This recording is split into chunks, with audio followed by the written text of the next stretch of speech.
Hoy es el Día del Trabajador, un día como otro para analizar el empleo del futuro y su repercusión socioeconómica. Mira, actualmente, según los datos de la Seguridad Social, en España hay poco más de 20 millones de cotizantes ocupados y 9 millones de pensionistas.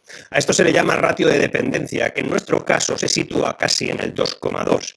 Esa tasa apenas ha oscilado una centésima en la última década, pero de cara al futuro se va a reducir de forma considerable, sobre todo una vez comiencen a jubilarse esos que componen la generación del baby boom, aquellos que nacieron entre 1960 y 1975, dejando la tasa cerca de la paridad 1 a 1.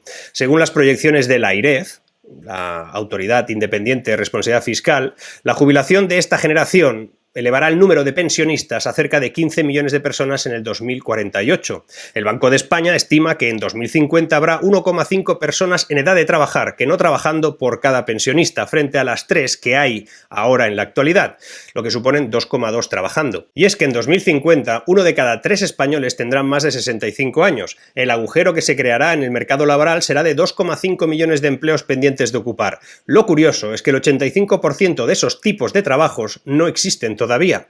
Quédate hasta el final, que hoy vamos a hablar de empleo, futuro del empleo, y hoy sí, 25 ideas para afrontarlo con garantías. Sí, 25 soluciones, planes o ideas que se me ocurren. Dale al like, suscríbete, dale a la campanilla y comenta durante las pausas publicitarias, porque todo lo que viene ahora también te interesa.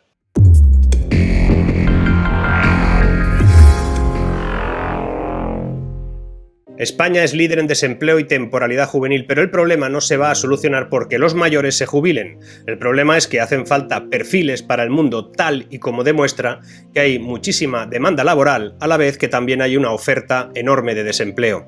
Las empresas no encuentran lo que buscan, el desajuste crece desde hace más de 20 años. Estar desempleado hoy no significa ser empleable en estos momentos. Resulta que la batalla por el talento es global, en temas sanitarios, formativos, tecnológicos, y resulta que España sigue estando fuera de esa contienda. Según el World Economic Forum, surgirán 133 millones de empleos en temas de transición ecológica, transformación digital y servicios al envejecimiento de la población, algo que deberá relacionarse con la destrucción de otros 97 millones por la colonización de robots y sistemas automatizados. Lo curioso es que la cosa no es como nos cuentan en las películas, por ejemplo, traductores, abogados, licenciados en administración y dirección de empresas, conductores, cajeros, contables o vigilantes, y así hasta decenas y decenas de empleos van a ser sustituidos por máquinas y están en peligro. Peluqueros, dentistas, conserjes, lampistas, ingenieros en inteligencia artificial o jardineros en el metaverso, estos estáis a salvo. Mientras gobiernos, sindicatos y patronales insisten en el debate sobre salarios, potenciar sectores o vanagloriarse de sus acuerdos, el mundo gira en sentido contrario al que ellos consideran. Los sindicatos amenazan con movilizaciones si no suben los salarios a la inflación. Los empresarios aseguran que eso lo repercutirán en los precios o tendrán que despedir gente. Ambos insisten en verlo todo desde un solo prisma, y el gobierno asegura que está tomando medidas que mejoran el empleo, disfrazando el empleo temporal con una figura llamada fijo discontinuo. Y yo, cuando veo una línea fija pero discontinua, la veo unas veces sí y otras no. Es decir, la veo a veces temporalmente. El problema es que nadie analiza el hecho de que si actualmente el 30% de todas las tareas que realizan máquinas y las personas hacen el resto, y en 2025, en 10 minutos, ese equilibrio cambiará drásticamente a una combinación de un 50% para humanos y dispositivos tecnológicos, pues oye, la cosa se complica. La automatización no es mala, ni los robots. Lo que es tóxico es no tener en cuenta que esto está pasando. Esos 97 millones de empleos no se crearán de manera uniforme en todas las partes y en todos los países por arte de magia. Algunos países concentrarán la mayoría y otros muchos nada. La primera, segunda y tercera división de la economía dependerá de tener esta medida en cuenta. Pensemos que mientras la crisis sanitaria, económica, social, inflacionaria, de la guerra o por los suministros ocupan todos los espacios informativos y políticos, por debajo, por arriba, por la izquierda, por la derecha, delante, detrás, la automatización del mundo, su robotización y la incorporación de la inteligencia artificial se está produciendo sin pausa e incrementando la velocidad de adopción últimamente.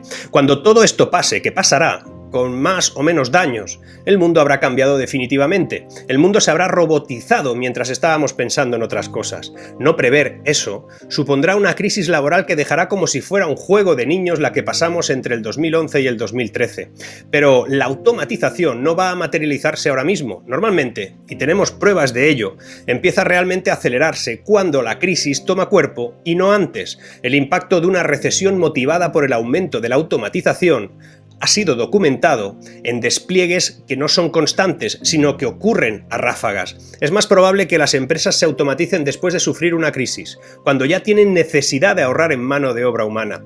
En un estudio publicado en 2016, investigadores de la Universidad de Rochester revisaron 87 millones de ofertas de empleo antes y después de la gran recesión del año 2008 y descubrieron que los empleados de las ciudades más afectadas por la recesión reemplazaron a los trabajadores con tecnología de manera mucho más importante y más intensa, más profunda.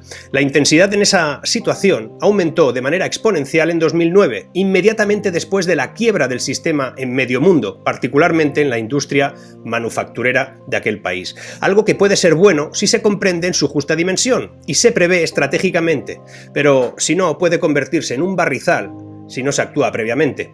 Un aumento en la automatización puede ser bueno para los trabajadores formados y puede ayudar a estimular la economía. Se ha demostrado que las nuevas tecnologías tienden a dejar atrás a los trabajadores con salarios bajos.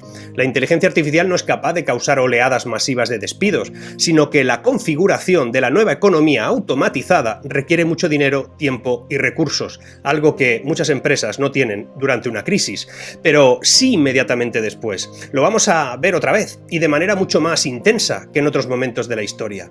Hay muy pocos países que lo estén teniendo en cuenta. No lo entiendo, pero pocos están generando un ecosistema capaz de combinar una era tecnológicamente más humana. Sabemos que la inteligencia artificial tiene un tremendo potencial para hacer que seamos más productivos y hacerlo sin reemplazar a los humanos. Sin embargo, para ello es preciso adoptar un enfoque centrado en el ser humano, para que se beneficie de esos avances tecnológicos. Hablamos de todos los sectores, de todos. Los empleados de servicios, bancarios y financieros, los trabajadores de fábricas, el personal de oficina, todos ellos se tendrán que enfrentar a la pérdida de sus trabajos o necesitarán encontrar una manera de reinventarlo en ese nuevo mundo. Millones de personas tendrán que volver a capacitarse para hacer frente al cambio, mientras que los gobiernos tendrán que proporcionar redes de seguridad más fuertes para los trabajadores que se vean desplazados. El escudo social, el ingreso mínimo vital u otras fórmulas actuales se me antojan un juguete comparado con lo que vamos a necesitar. Pero si queda algo claro con todo esto es que las políticas de empleo ya no son de empleo solo. Hablamos de un complejo puzzle donde se precisarán tecnólogos, filósofos, ingenieros, profesores, empresarios, sindicalistas y así hasta conformar un espacio de análisis sofisticado y útil. Por lo que toca tomar medidas en varios sentidos. Medidas, por ejemplo, de tipo general que voy a centrar en España, pero que me veas de donde me veas, sirven para cualquier país. 1. Hacer de este país un polo tecnológico de verdad, situando, por ejemplo, el impuesto de sociedades a un 10% para empresas que sean de tipo tecnológico, que nazcan o que vengan a este país. Eso lo hicieron en Irlanda y les fue bastante bien. Hay quien los critica, pero la verdad es que ellos crecen más que nosotros y tienen allí empresas tecnológicas que han modificado el modelo de crecimiento de ese país. 2. Crear una figura realmente un jefe de innovación en el gobierno con rango de secretario de Estado y Comunicación, directamente dependiente de presidencia, que es como tendría que ser. Una figura que existe en otros países como el Reino Unido, Estados Unidos, Canadá, Israel, y que sustituya a las secretarias de Estado inútiles que ahora hay en ese sentido y que eliminan ministerios con competencias absolutamente irreales.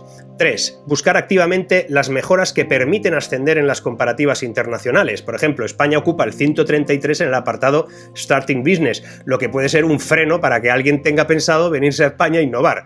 4. Considerar Internet como la palanca de crecimiento de la economía y cejar en los ataques hacia Internet. La Agencia Española de Protección de Datos actúa como si fuera juez y parte porque se financia con las multas que ella misma impone a las empresas tecnológicas. 5. Medidas fiscales. Fijar el mínimo de la cotización de la seguridad social de autónomos en 20 euros. En el Reino Unido el mínimo son 10 libras. Bajando el importe mínimo se fomenta el desarrollo de un ecosistema de proveedores autónomos. Todo el plan futuro sobre los autónomos en España es verdaderamente de aurora boreal. Imposible de gestionar o de hacer. 6. Devolución mensual del IVA a empresas tecnológicas para que éstas sean impulsadas de algún modo durante los primeros 5 años de vida. Una empresa recién nacida o con apenas pocos años, con pocos recursos y casi sin clientes, tiene que dedicar el 21% de su escaso capital a financiar al Estado adelantando el pago del IVA. Parece un poco absurdo. 7. Favorecer la fiscalidad de financiación, sobre todo a los inversores en empresas de tipo innovador. Medidas laborales, ya que estamos en el Día del Trabajador. 8. Considerar la previa contratación de desempleados cuando se valoran los costes de despido. Es decir, la idea sería bonificar a los emprendedores o empresarios que hayan contratado a personas que estaban en paro. 9. Facilitar los trámites de contratación de talento extranjero. Hay ejemplos como Irlanda, Estonia, Chequia, por hablar de países cercanos, que eso lo hacen muy bien. Otras medidas. 10. Agilidad en la concesión de licencias para la apertura de un negocio. Es incomprensible el tiempo que se tarda en ocasiones en abrir algunos tipos de negocios de carácter tecnológico que precisan algunas autorizaciones. 11. Evitar la duplicidad de esfuerzos entre diferentes administraciones. No más palabras. 12. Potenciar una auténtica responsabilidad limitada de las sociedades. Las sociedades de responsabilidad limitada en España no existen salvo por el nombre. Hoy fracasar es el fin de la carrera profesional de mucha gente. Si va mal el negocio, no se puede montar otro. Y las deudas con la seguridad social te persiguen toda tu vida. 13. Eliminar los requisitos de antigüedad a los proveedores de las administraciones públicas y así poder optar empresas tecnológicas de nueva formación a esas, a poder concursar. 14. Fijar como práctica de buen gobierno corporativo la compra a empresas nuevas y así no solamente se compra a empresas ya con muchos años de vida. Medidas a medio plazo. 15. Promover la continuidad de la gestión de las nuevas empresas antes de su venta y así erradicar esa cultura del pelotazo que nos rodea. 16. Acercamiento real de la FP al mercado laboral. Pronto haré un vídeo específicamente hablando de esto porque uno de mis clientes es una viceconsejería de formación profesional y lo que se está haciendo allí es espectacular y es una buena vía para la ocupación del futuro. 17. Emprender también dentro de la empresa. Es algo que si tiene base de innovación sería muy interesante. Los equipos multidisciplinares y los procesos de información transversales facilitan el desarrollo de emprendedores internos. Por eso contratar un mayor de 55 años por cada menor de 35 sería interesante. ¿No querías cuotas? Pues ahí las tienes. En mi empresa siempre lo hemos hecho. 18. Desregular. Por cada norma nueva, eliminar 2. La economía del futuro no debería requerir subvenciones ni oficinas gratis, sino simplicidad y ahorro en los procesos de relación con la administración. Oportunidades. 19. La creación de empresas es la única vía para salir de la crisis y el paro. Si el futuro es el de un mercado laboral automatizado y repleto de tecnología, se van a precisar empresas que se funden en ese sentido o empresas que se transformen para ello. 20. Necesidad de cambio de modelo de crecimiento económico. La competencia en el sector turístico cada vez es más importante y aunque ahora pinta un verano inmejorable, es algo que no va a durar para siempre. Es más, una economía compleja y capaz de afrontar el futuro del que te hablo necesita salarios más altos, por productividad, no por orden ministerial, y un modelo menos cíclico y más industrial que se complemente con cualquier motor existente.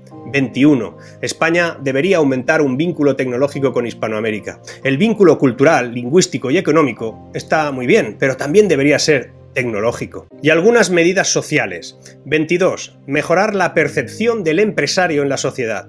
Que sí, que las empresas tienen mala imagen, lo que además se lleva en algún momento a hablar de emprendedores en lugar de empresarios, y sin empresas no se genera empleo. 23. Potenciar la cultura del esfuerzo. No más palabras. 24. Educación en innovación, economía y tecnología desde primaria, sin olvidar la formación humanista, pero que esto no solo sea poner tecnología en las aulas, sino de comprenderla. 25. Modificar el miedo al fracaso de este país. La aversión al riesgo en nuestro país es un lastre. En España solo 3 de cada 10 jóvenes dicen no tener miedo a ser rechazados por sus opiniones. Solo 2,5 de cada 10 son optimistas respecto al futuro. El miedo al fracaso es el principal obstáculo de la iniciativa emprendedora para 2/3 de los jóvenes.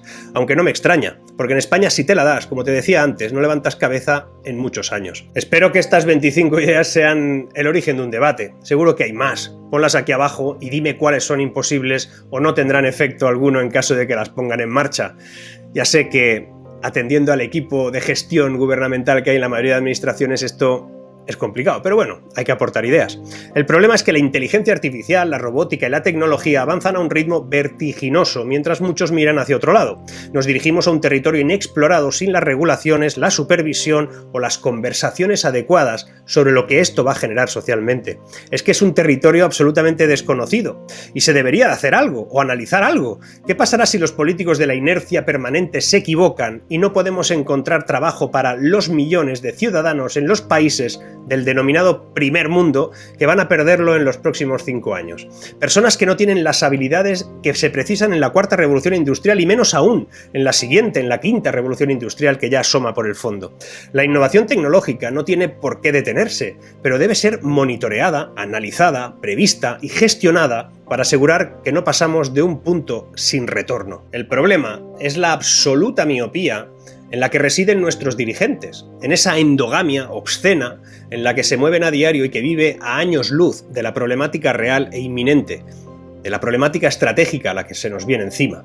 La oportunidad de entrar en un mundo mucho mejor está ante nuestras narices, a pesar del pollo en el que estamos, de la etapa durísima que voltea la esquina, de que muchos lo van a pasar muy mal, que vamos a empobrecernos, que vamos a perder servicios, que nos van a crujir a impuestos. Y todo lo que llevo tiempo diciendo en vídeos anteriores va a pasar.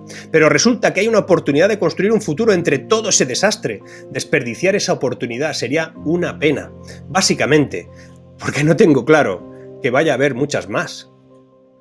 Seguimos.